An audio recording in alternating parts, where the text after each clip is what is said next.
Welcome to మెగా9. నేను మీ journalist నలింని. Rowdy షెట్రు అలాగే YCP సానుభూతిపరుడు Boragadda Anil కొద్దిసేపటి క్రితం ఒక వీడియోని విడుదల చేశారు. సుమారు 5 నిమిషాల 46 సెకండ్ల నిడివిగల వీడియోలో ఆయన చాలా ఆవేదనగా కనిపించారు, కన్నీళ్ల పర్యంతం అయ్యారు. కేవలం కూటమి ప్రభుత్వం కుట్రల వల్ల తను ఇటువంటి పరిస్థితి నెలకొంటుందని, అలాగే అనంతపురం చెందిన సిఐ సాయినాథ్ తన పట్ల చాలా ఓవర్గా ప్రవర్తిస్తున్నారని, తనపై థర్డ్ డిగ్రీ ఉపయోగించారని, తనని చంపేస్తారని చెప్పి కూడాను ఆయన ఆవేదన వ్యక్తం చేశారు. రాష్ట్రంలో గతంలో కొన్ని ఏదైతే పార్టీలకి సంబంధించిన తను చేసిన ప్రకటనలపైన కొన్ని స్టేషన్లో కేసులు నమోదయ్యాయని, అయితే సెక్షన్లు కూడా విరుద్ధంగా పెట్టారని చెప్పి కూడాను ఆయన వాపోయారు. ముఖ్యంగా గత 2 రోజుల నుంచి కూడాను వివిధ మాధ్యమాల్లో తను ఒక ఫోర్జరీ సర్టిఫికేట్ని పెట్టి బెయిల్ పొందాననే మాట కూడా అబద్ధమని ఆయన చెప్పారు. తను జైల్లో ఉన్నప్పుడు ఎలా ఫోర్జరీ చేస్తాను, ఎటువంటి సర్టిఫికేట్లైనా ఎందుకు సబ్మిట్ చేస్తాను, న్యాయస్థానానికి సంబంధించిన కాగితాలు, తన బెయిల్కు ఏదైతే కాగితాలు ఉన్నాయో అవన్నీ కూడాను స్థానికంగా న్యాయవాదులు ఏర్పాటు చేసినవని ఆయన చెప్పడం జరిగింది. అలాగే అపోలో ఆసుపత్రిలో తన తల్లికి గుండె సంబంధమైన వ్యాధి ఉన్న నేపథ్యంలో ఆమె చికిత్స నిమిత్తం తను వస్తే కానీ ఆమె సహకరించదని వైద్యులు చెప్పిన నేపథ్యంలో తన కోర్టు వారిని కోరగా తనకు బెయిల్ ఇప్పించడం జరిగిందని కూడాను అని చెప్పుకోవడం జరిగింది. తన తల్లి ఆరోగ్యం బాగోలేదని, తన తండ్రి కూడా చనిపోయాడని, తన ఒక్కగానొక్క కొడుకని, తన చెల్లెళ్ళు ఉన్నారని, వారు ఎవరికి వాళ్ళు వారి సంసారాలు చేస్తున్న నేపథ్యంలో తన తల్లి ఆలనా పాలన చూసుకోవాల్సిన బాధ్యత తనపైన ఉందని, ప్రస్తుతం ఆమె ఆరోగ్యం కూడా బాగోలేదని, తండ్రి చనిపోయిన తర్వాత తల్లి ఆరోగ్యం బాగోలేదన్న నేపథ్యంలోనే ఆమెతో నేను అన్నీ అంటిపెట్టుకుని ఉంటున్నానని కూడాను అనిల్ చాలా ఉద్వేగంగా చెప్పారు. అయితే ఏదేమైనా సరే ఈ వీడియోలో ఆయన చాలా ఆవేదన వెళ్ళగక్కారు. తను చంపేయాలని, తన చావుకి కారణం కూటమి ప్రభుత్వం అని, చాలామంది పోలీసులు తన థర్డ్ డిగ్రీ ఉపయోగించారని, తన నడుముకి సంబంధించిన ఒక వెన్నుపూసలకు సంబంధించిన ఒక ఎముక కూడా చాలా తీవ్రమైన ఇబ్బందులు పడుతున్నానని చెప్పి కూడాను ఆయన చెప్పడం జరిగింది.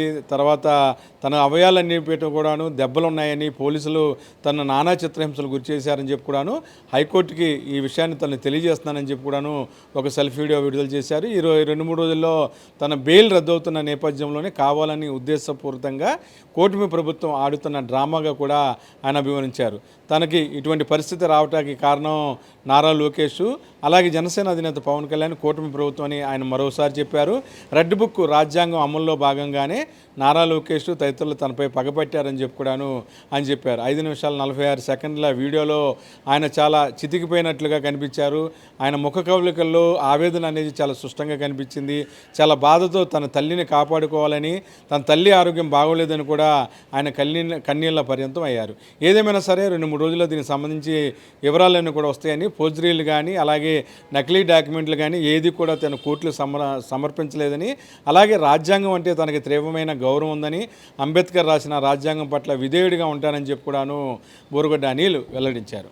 అందరికీ నమస్కారం. నేను మీ బోరగడ్డ అనిల్ కుమార్. గత 4 నెలలుగా కుటుంబ ప్రభుత్వం నాపై కక్ష సాధింపు చర్యలు చూస్తూ ఉన్నారు.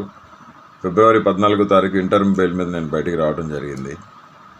ఇది వివరణ ఎందుకంటే గత రాత్రి నుంచి ఇవాళ నాకు అనంతపురం బెయిల్ వచ్చే తరుణంలో మళ్ళీ నాకు బెయిల్ రాకుండా చేసేదానికి కుటుంబ ప్రభుత్వం పనిన కుట్ర ఇది. దళితున్నైన నన్ను చిత్రహింసలు పెట్టారు. థర్డ్ డిగ్రీ ఇచ్చారు కర్నూలులో. నా వెన్నుపూస L4 బోన్ ఫ్రాక్చర్ అయింది. నా testis right side blood clot అయింది గుట్కాలతో తనటం వల్ల.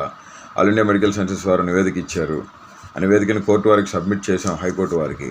ఈ పరిస్థితుల్లో మా తల్లి అనారోగ్యానికి గురైపోయి డయాలసిస్ చేసి యాంజియోగ్రామ్ చేసిన సెట్ కాని పరిస్థితుల్లో ఆమెకి సర్జరీ చేశారు. 16వ తారీఖు 17వ తారీఖులో సర్జరీ జరిగింది. 14వ తారీఖు నేను ఇంటర్మ్ బెయిల్ మీద రావడం జరిగింది.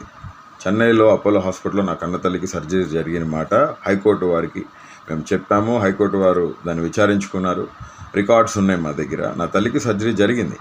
14వ తారీఖు రిలీజ్ అయిన నేను 28వ తారీఖు వరకు నేను మా తల్లిగారితో ఉండి 28వ తారీఖున నేను సెంట్రల్ ప్రిజన్లో ఎక్స్టెన్షన్ బెయిల్ కేసు రాకపోతే సెంట్రల్ ప్రిజన్లో నేను 4:45 కల్లా నాకు ఇచ్చిన టైం పరిధిలో కోర్టు వారిని గౌరవించి నేను సరెండర్ అవడం జరిగింది. ఆ క్రమంలో మళ్ళీ వెంటనే మరుసటి రోజు నాకు మళ్ళీ ఇంటర్మ్ బెయిల్ రావడం జరిగింది. 3వ తారీఖు నేను రిలీజ్ అయ్యాను. 1వ తారీఖు ఇంటర్మ్ బెయిల్ ఇస్తే నేను 3వ తారీఖు రిలీజ్ అయ్యాను. ఆదివారం కావడంతో అక్కడ స్టాఫ్ కొరత ప్లస్ షూరిటీస్ సరిపోలేదని చెప్పడంతో ఈ క్రమంలో నా తల్లిని నేను ఒక్కడనే కొడుకుని నేనే చూసుకోవాలండి. 5 చెల్లెలు ఉన్నారు, వాళ్ళంతా చదువుకున్నారు, పెళ్ళిళ్ళు చేసుకొని సెటిల్ అయ్యారు వాళ్ళు. ఇప్పుడు నా కన్న తల్లికి తండ్రి లేడు, చనిపోయారు, నా తండ్రి చనిపోయారు. ఈ పరిస్థితుల్లో ఇంటర్మ్ బెయిల్ రాకుండా చేసేదానికి విధాల ప్రయత్నాలు చేశారు. కానీ హైకోర్టు మీద, ఉన్నతమైన న్యాయస్థానాల మీద నమ్మకం ఉంది మాకు. ఇప్పుడు కొత్తగా కావించింది ఏంటంటే నేను ఏదో ఫేక్ సర్టిఫికేట్ నేను అసలు ఫేక్ సర్టిఫికేట్ ఎలా పెడతానండి? నేను సెంట్రల్ ప్రిజన్లో ఉన్నాను, నేను జైల్లో ఉన్నాను. మెడికల్ సర్టిఫికేట్స్ మొత్తం మా వాళ్ళు అక్కడ సబ్మిట్ చేశారు కోర్టుకి. కోర్టు వారు దాన్ని చూసి నాకు ఇంటర్మ్ బెయిల్ ఇవ్వడం జరిగింది. మా కన్న తల్లి గారికి బైపాస్ సర్జరీ జరిగింది, ఓపెన్ హార్ట్ సర్జరీ జరిగింది. కాబట్టి మా కన్న తల్లి గారి దాని మీద నాకు ఇంటర్మ్ బెయిల్ వచ్చింది. కన్న తల్లిని చూసుకునేది నేను. కోర్టుని గౌరవించాను, అమితంగా గౌరవిస్తాం. ప్రాణం పోయినా వెనుతిరిగే ప్రసక్తి లేదు. కోర్టులకే, కోర్టు మాటలకే, కోర్టు న్యాయమూర్తుల మాటలకే కట్టుబడి ఉంటాం. బాబాసాహెబ్ అంబేద్కర్ వారసుడిగా, దళితుడిగా, నేను ఒక లా చేసిన స్టూడెంట్గా నేను మీకు అందరికీ విన్నవించుకుంటుంది ఒకటే, నన్ను ఇబ్బంది పెట్టి నాకు బెయిల్స్ రాకుండా నన్ను పర్మనెంట్గా జైల్లో ఉంచాలని చెప్పి కూటమి ప్రభుత్వం, నారా లోకేష్ గారు, పవన్ కళ్యాణ్ గారు, చంద్రబాబు నాయుడు గారు చేస్తూ ఉన్నారు. నన్ను చంపాలని చూస్తున్నారు. నాకు ఏమైనా, నా కుటుంబానికి ఏమైనా దానికి కారణం నారా లోకేషే. చంద్రబాబు నాయుడు, పవన్ కళ్యాణే. మరొకసారి తెలియజేస్తూ, నేను ఇంటర్మ్ బెయిల్ మీద ఉన్నాను. నా కన్న తల్లిని చూసేవాళ్ళు ఎవరు లేరండి, మాకు దిక్కెవరు లేరు. దేవుడే మాకు దిక్కు. జగన్మోహన్ రెడ్డి గారే ఏదైనా, కన్న తండ్రి అయినా తల్లి అయినా, వైఎస్ఆర్సీపీ పార్టీ జగన్మోహన్ రెడ్డి గారే మా తండ్రి లాంటి వ్యక్తి. కాబట్టి గతంలో జరిగిన పరిణామాలకి, ఇప్పుడు జరిగిన పరిణామాలకి మీరు చూస్తూ ఉన్నారు. ఎవరెవరిని ఎంతమందిని తీసుకెళ్ళి లోపలేస్తున్నారో. దయచేసి కోర్టు మీద అమితమైన గౌరవం ఉంది. నా మీద తప్పుడు ఆరోపణలు చేస్తున్నారని నేను ఈ వీడియో రిలీజ్ చేస్తూ ఉన్నాను. కంటతడి పెట్టుకుంటూ నేను ఈ వీడియో రిలీజ్ చేస్తున్నానండి. ఈ పరిస్థితులు పగడికి కూడా రాకూడదని చెప్పి. నా కన్న తల్లికి ఓపెన్ హార్ట్ సర్జరీ అయిందండి. నా కన్న తల్లి దిగులుతో, మనోవేదంతో ఆవిడ స్టిచెస్ కూడా విప్పించుకోలేని పరిస్థితి. నన్ను చూసిన తర్వాతే ఆవిడ స్టిచెస్ అనేవి విప్పించుకోవడం జరిగింది. ఆవిడ ఇప్పుడిప్పుడే కోలుకుంటా ఉన్నారు. నా కన్న తల్లికి నా అవసరం ఉందండి. నా మాతృమూర్తికి నా అవసరం ఉంది, నాకు జన్మనిచ్చిన తల్లి. కాబట్టి కోర్టు వారు దీన్ని పరిగణలోకి తీసుకొని న్యాయం చేయాలని, మెడికల్ రికార్డ్స్ మొత్తం కూడా, నా తల్లికి సర్జరీ జరిగిన మాట వాస్తవం, నా తల్లి మనోవేదంతో ఉన్నమాట వాస్తవం, నా తల్లికి నా అవసరం ఉన్నమాట వాస్తవం. హ్యుమానిటేరియన్ గ్రౌండ్స్లో కోర్టు వారు అన్ని రికార్డ్స్ పరిశీలించి నాకు ఇంటర్మ్ బెయిల్ ఇవ్వడం జరిగింది. దీన్ని తప్పుదో పట్టించడానికి ఆంధ్రప్రదేశ్ పోలీస్ యంత్రాంగం మొత్తం ట్రై చేస్తూ ఉంది. అనంతపురం సిఐ సాయినాథ్ గారు ఇదే పనిలో ఉన్నారు. చాలా ఇబ్బందులు పెట్టారు నన్ను, చాలా చిత్రహింసలకు గురి చేశారు ఆయన. బెయిల్ రాకుండా 311 సెక్షన్ నా మీద పెడతాం జరిగింది. 311 సెక్షన్ నాకు ఆప్ట్ అవుదండి. As per the given constitutional rule నాకు అసలు ఆప్ట్ అవునే అవుతుంది. దయతో కోర్టు వారు కూడా దీన్ని పరిగణలోకి తీసుకొని, నేను ఎటువంటి తప్పు చేయలేదండి, నేను ఎటువంటి తప్పు చేసినా కానీ మీరు ఏం చెప్తే నేను చేసేదానికి సిద్ధంగా ఉన్నానని చెప్పి తెలియచేస్తూ, నా తల్లి దగ్గర నేను ఉండటం జరిగింది. నా కన్న తల్లి చెన్నైలో నేను ఉండి మా అమ్మని చూసుకుంటూ ఉన్నాను. కాబట్టి ఈ పరిస్థితుల నుంచి మీరు దయచేసి అందరూ కూడా ఈ పరిస్థితులు ఎవరికి రాకూడదండి. నేను మనస్ఫూర్తిగా కోరుతున్న పగలొకటి పరిస్థితులు రాకూడదని చెప్పి తెలియజేస్తూ, మా మీద, నా కుటుంబం మీద చంపాలనే ప్రయత్నాలు ఉన్నాయి.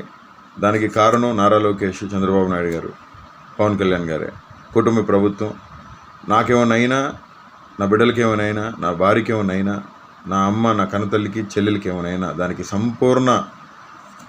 సంపూర్ణ జవాబుదారి కానీ, దాని కారకులు కానీ చంద్రబాబు నాయుడు గారు, ఆయన కొడుకు నారా లోకేష్, రెడ్ బుక్ రాజ్యాంగం అధినేత ఆయన, ప్లస్ పవన్ కళ్యాణ్ గారు అని మనస్ఫూర్తిగా తెలియజేస్తూ, కోర్టు ధిక్కరణ ఎప్పుడు బోరుగడ్డ అనిల్ కుమార్ చేయడండి. అవసరమైతే ప్రాణం వదిలేస్తాను.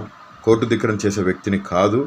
నా మనుషులను కూడా టార్గెట్ చేసి నాకు ఎవరు సాయం చేయకుండా ఉండాలని చెప్పి వాళ్ళ ప్రయత్నం ఇది.